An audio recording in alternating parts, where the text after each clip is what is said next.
بس اس سے زیادہ گورنمنٹ اور کیا تدبیر کر سکتی تھی کہ چند آدمیوں کو ساتھ رہنے کی اجازت بھی دے دے، اور اگر یہ شکایت ہو کہ کیوں اس گھر سے نکالا جاتا ہے اور باہر جنگل میں رکھا جاتا ہے تو یہ ایک احمقانہ شکوہ ہے۔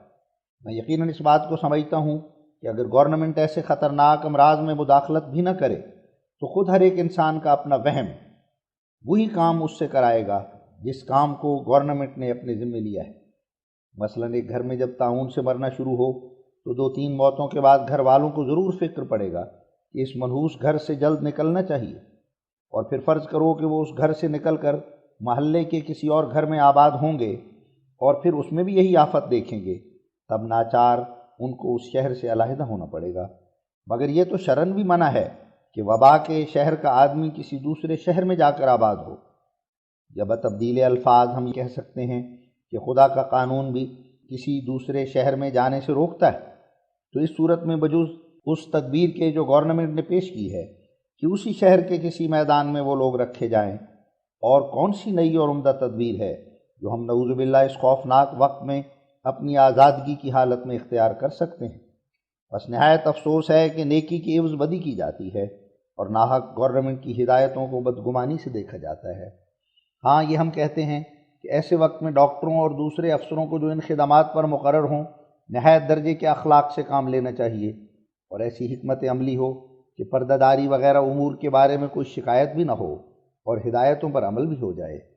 اور مناسب ہوگا کہ بجائے اس کے کہ حکومت اور رعب سے کام لیا جائے، ہدایتوں کے فوائد دلوں میں جمائے جائیں تا بدگمانیاں پیدا نہ ہوں۔ اور مناسب ہے کہ بعض خوش اخلاق ڈاکٹر واعظوں کی طرح مرض پھیلنے سے پہلے دیہات اور شہروں کا دورہ کر کے گورنمنٹ کے مشفقانہ منشا کو دلوں میں جما دیں تا اس نازک امر میں کوئی فتنہ پیدا نہ ہو۔ واضح رہے کہ اس مرض کی اصل حقیقت ابھی تک کامل طور پر معلوم نہیں ہوئی، اس لیے اس کی تدابیر اور معالجات میں بھی اب تک کوئی کامیابی معلوم نہیں ہوئی۔ مجھے ایک روحانی طریق سے معلوم ہوا ہے کہ اس مرض اور مرض خارش کا مادہ ایک ہی ہے، اور میں گمان کرتا ہوں کہ غالباً یہ بات صحیح ہوگی، کیونکہ مرض جرب یعنی خارش میں ایسی دوائیں مفید پڑتی ہیں جن میں کچھ پارے کا جزو ہو یا گندھک کی آمیزش ہو، اور خیال کیا جاتا ہے کہ اس قسم کی دوائیں اس مرض کے لیے بھی مفید ہو سکیں، اور جب کہ دونوں مرضوں کا مادہ ایک ہے تو کچھ تعجب نہیں کہ خارش کے پیدا ہونے سے اس مرض میں کمی پیدا ہو جائے۔ یہ روحانی قواعد کا ایک راز ہے جس سے میں نے فائدہ اٹھایا ہے۔ اگر تجربہ کرنے والے اس امر کی طرف توجہ کریں اور ٹیکہ لگانے والوں کی طرح بطور حفظ ما تقدم ایسے ملک کے لوگوں میں جو خطرہ طاعون میں ہوں خارش کا مرض پھیلاویں، تو میرے گمان میں ہے کہ وہ مادہ اس راہ سے تعلیل پا جائے اور طاعون سے امن رہے۔ مگر حکومت اور ڈاکٹروں کی توجہ بھی خدا تعالیٰ کے ارادے پر موقوف ہے۔ میں نے محض ہمدردی کی راہ سے اس امر کو لکھ دیا ہے، کیونکہ میرے دل میں یہ خیال ایسے زور کے ساتھ پیدا ہوا جس کو میں روک نہیں سکا۔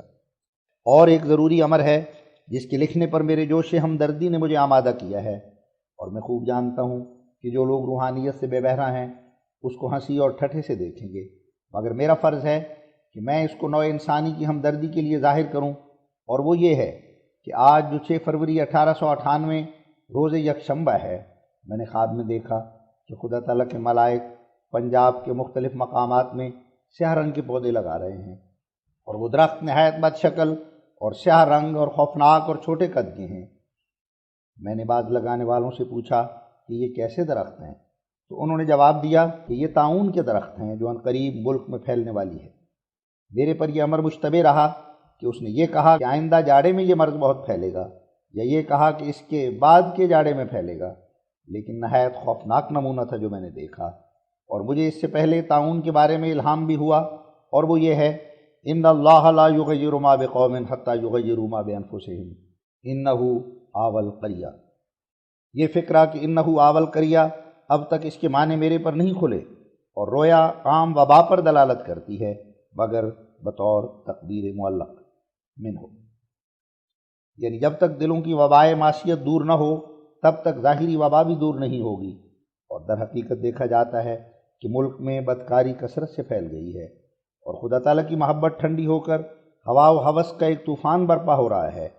اکثر دلوں سے اللہ جل شانہ کا خوف اٹھ گیا ہے، اور وباؤں کو ایک معمولی تکلیف سمجھا گیا ہے جو انسانی تدبیروں سے دور ہو سکتی ہے۔ ہر ایک قسم کے گناہ بڑی دلیری سے ہو رہے ہیں، اور قوموں کا ہم ذکر نہیں کرتے۔ وہ لوگ جو مسلمان کہلاتے ہیں ان میں سے جو غریب اور مفلس ہیں، اکثر ان میں سے چوری اور خیانت اور حرام خوری میں نہایت دلیر پائے جاتے ہیں،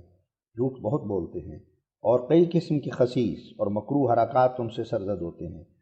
اور وحشیوں کی طرح زندگی بسر کرتے ہیں۔ نماز کا تو ذکر کیا، کئی کئی دن تک منہ بھی نہیں دھوتے اور کپڑے بھی صاف نہیں کرتے۔ اور جو لوگ امیر اور رئیس اور نواب اور بڑے بڑے تاجر اور زمیندار اور ٹھیکیدار اور دولت مند ہیں، وہ اکثر عیاشیوں میں مشغول ہیں، اور شراب خوری اور زناکاری اور بد اخلاقی اور فضول خرچی ان کی عادت ہے، اور صرف نام کے مسلمان ہیں، اور دینی امور میں اور دین کی ہمدردی میں سخت لاپرواہ پائے جاتے ہیں۔ اب چونکہ اس الہام سے جو ابھی میں نے لکھا ہے معلوم ہوتا ہے کہ یہ تقدیر معلق ہے، اور توبہ اور استغفار اور نیک عملوں اور ترک معصیت اور صدقات اور خیرات اور پاک تبدیلی سے دور ہو سکتی ہے، لہذا تمام بندگان خدا کو اطلاع دی جاتی ہے کہ سچے دل سے نیک چلنی اختیار کریں اور بھلائی میں مشغول ہوں، اور ظلم اور بدکاری کے تمام طریقوں کو چھوڑ دیں۔ مسلمانوں کو چاہیے کہ سچے دل سے خدا تعالیٰ کے احکام بجا لائیں، نماز کے پابند ہوں، ہر فسق و فجور سے پرہیز کریں، توبہ کریں، اور نیک بختی اور خدا ترسی اور اللہ تعالیٰ کے ذکر میں مشغول ہوں، غریبوں اور ہمسایوں اور یتیموں اور بیواؤں اور مسافروں اور درماندوں کے ساتھ نیک سلوک کریں، اور صدقہ اور خیرات دیں، اور جماعت کے ساتھ نماز پڑھیں، اور نماز میں اس بلا سے محفوظ رہنے کے لیے رو رو کر دعا کریں، پچھلی رات اٹھیں اور نماز میں دعائیں کریں، غرض ہر ایک قسم کے نیک کام بجا لائیں، اور ہر ایک قسم کے ظلم سے بچیں، اور اس خدا سے ڈریں جو اپنے غضب سے ایک دم میں ہی دنیا کو ہلاک کر سکتا ہے۔ میں ابھی لکھ چکا ہوں کہ یہ تقدیر ایسی ہے کہ جو دعا اور صدقات اور خیرات اور اعمال صالحہ اور توبہ نصوح سے ٹل سکتی ہے۔ اس لیے میری ہمدردی نے تقاضا کیا کہ میں عام لوگوں کو اس سے اطلاع دوں۔ یہ بھی مناسب ہے کہ جو کچھ اس بارے میں گورنمنٹ کی طرف سے ہدایتیں شائع ہوئی ہیں، خواہ نخواہ ان کو بدظنی سے نہ دیکھیں، بلکہ گورنمنٹ کو اس کاروبار میں مدد دیں اور اس کے شکر گزار ہوں، کیونکہ سچ یہی ہے کہ یہ تمام ہدایتیں محض رعایا کے فائدے کے لیے تجویز ہوئی ہیں،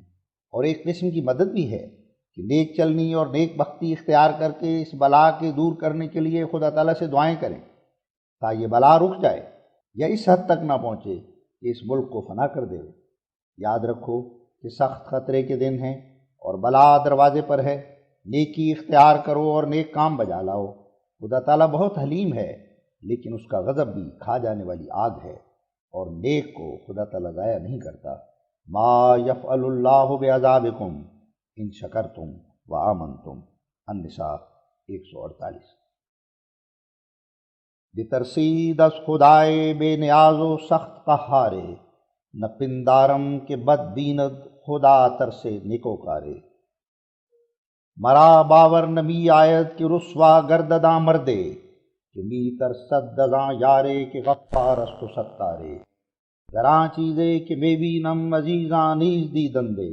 یہ دنیا توبہ کردندے بچشم زارخوں بارے۔ خورے تاباں سیاہ گشت است از بدکاری مردم، زمیں تاؤں ہمیں آرد پے تخویف و انذارے۔ بتشویش قیامت ماں دیں تشویش گربینی،